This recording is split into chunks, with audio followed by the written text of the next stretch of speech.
আপনার কেক যেমন সুন্দর আপনিও তেমন সুন্দর। হ্যাঁ এটা বলেছে। হ্যাঁ অনেকেই বলেছে যে আপনার কেক যেমন সুন্দর আপনিও সুন্দর। অনেকে অনেক ধরনের কমপ্লিমেন্ট করে থাকেন। এটা শুনে আপনার কেমন লেগেছে? আসলে যেহেতু আমরা হচ্ছে মানুষ, প্রত্যেকটা মানুষের কাছে অবশ্যই নিজেকে সুন্দর লাগতে হবে, তা না হলে অন্য কেউ আমাদের কিভাবে পছন্দ করবে। আর সকল সৃষ্টি সুন্দর, যাদের হচ্ছে দৃষ্টিভঙ্গি সুন্দর, যারা সুন্দর চোখে দেখে তাদের হচ্ছে সবাইকেই ভালো লাগে। কি সুন্দর কথা, মাশাআল্লাহ। এই যে আপনাকে এখন সবাই চেনে, আপনি ফেসবুকে মোটামুটি ভাইরাল হয়ে গেছেন, মানুষ চিনছে, আপনার এখানে আসছে, আপনার কেক খাচ্ছে, এই ব্যাপারটা আপনার কেমন লাগে? আসলে এখানে আমার ভালো লাগে, কারণ হচ্ছে মানুষ তো শুধু আমার কেকের জন্য না, এখানে যেহেতু আরো অনেক অনেক স্টল আছে, অনেকের কাছে টেস্ট করতে আসে, যারা হচ্ছে আমার কাছে দূর থেকে আসতেছে কেক খাওয়ার জন্য। গতকালকেও হচ্ছে একটা ভাইয়া নারায়ণগঞ্জ থেকে এসেছে আমার সাথে দেখা করতে এবং কেক খেতে। আবার আরেকজন ভাইয়া হচ্ছে আমাকে কেক খেয়ে আমার কেক টেস্টি লেগেছে বলে আমাকে গিফট দিয়েছে। ওখান থেকে আমার অনেক ভালো লেগেছে, কারণ সবাই আমাকে পছন্দ করতেছে। কি গিফট দিয়েছে? উনি হচ্ছে আমাকে ভালোবেসে আর কি, তার আগের দিন এসেছিল, দুটো চকবার আইসক্রিম কিনে দিয়ে গেছে। পরের দিন আমার হচ্ছে চিকেন ফ্রাই কিনে দিয়ে গেছিল, ফ্রেঞ্চ ফ্রাই। মানে আপনার ইতিমধ্যে অনেক ফ্যান ফলোয়ার হয়ে গেছে। মাশাআল্লাহ। যেহেতু আপনি এখন ভাইরাল হয়ে গেছেন, তাহলে তো আপনারও একটা ফেসবুক পেজ থাকা উচিত। হ্যাঁ, আমি ফেসবুক পেজ হচ্ছে একটা নতুন ওপেন করেছি। ওপেন করে ফেলেছেন? মাশাআল্লাহ। যেহেতু অনেকে অনলাইনের মাধ্যমে হচ্ছে কেক অর্ডার করতে চায়, তার জন্য হচ্ছে বৃষ্টিস লাইফস্টাইল এই পেজটাতে হচ্ছে ভিজিট করতে পারেন, অনলাইনের মাধ্যমে কেক অর্ডার করতে পারেন।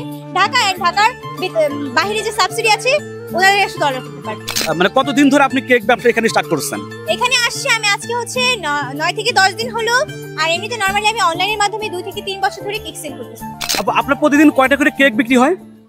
আমি যেহেতু বাসায় হচ্ছে 2 থেকে 3 জন মিলে কেক তৈরি করি, 10 থেকে 12টা কেক তৈরি করতে পারি প্রতিদিন, ওইগুলাই নিয়ে আসা হয়। আর আমি চাই না হচ্ছে বেকারির সাথে যুক্ত হয়ে মানুষকে হচ্ছে খারাপ জিনিস দিতে, এই কারণে আমি যে কয়টা আনতে পারি চেষ্টা করি একটু বেশি আনার বা একটু কম আনার। আচ্ছা, লকটা খুলে দেন।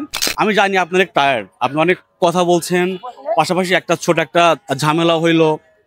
আপু, বিষটা আপনি কি জানেন যে আপনি ফেসবুকে ভাইরাল? হ্যাঁ, আমি ইতিমধ্যে অনেক আগে থেকেই জানতে পেরেছি যে অনেক অল্প সময়ের মধ্যে হচ্ছে আমায় সবাই অনেক বেশি ভালোবাসা দিয়েছে। যেহেতু একজন সফল উদ্যোক্তা হিসেবে আমি ভাইরাল হতে পেরেছি, এটা আমার কাছে খুবই গর্বের। এই কেক নিয়ে আপনার ভবিষ্যৎ প্ল্যান কি বা আপনার ফিউচার প্ল্যান কি?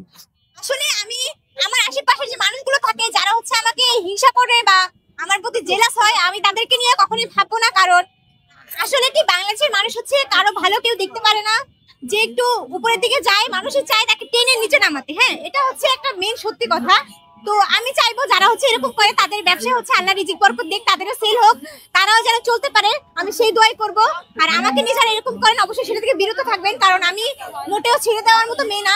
তো এটা নিয়ে যদি কেউ আমাকে ব্যাড কমেন্ট করেন তাহলে আমার তাতে কিছু যায় আসবে না, কারণ আমি আমার ফ্যামিলি পার্সনকে ছাড়ি না যদি কেউ আমার সাথে অন্যায় করে। হ্যাঁ, তো যেহেতু তারা আমার সাথে অন্যায় করতেছে আমি এখানে প্রতিবাদ করবই। আর এটা যেহেতু সরকারি রাস্তা, সবার এখানে বসার অধিকার আছে। এটা কারো বাপের টাকা দিয়ে কেনা রাস্তা না, কেউ অযথা টাকা দিয়ে ঘুষ দিয়ে মানুষকে দিয়ে টেবিল বিছিয়ে রাখবেন না। আর আপনাদের মধ্যে সেলাররা শত্রুতা সৃষ্টি করবেন না।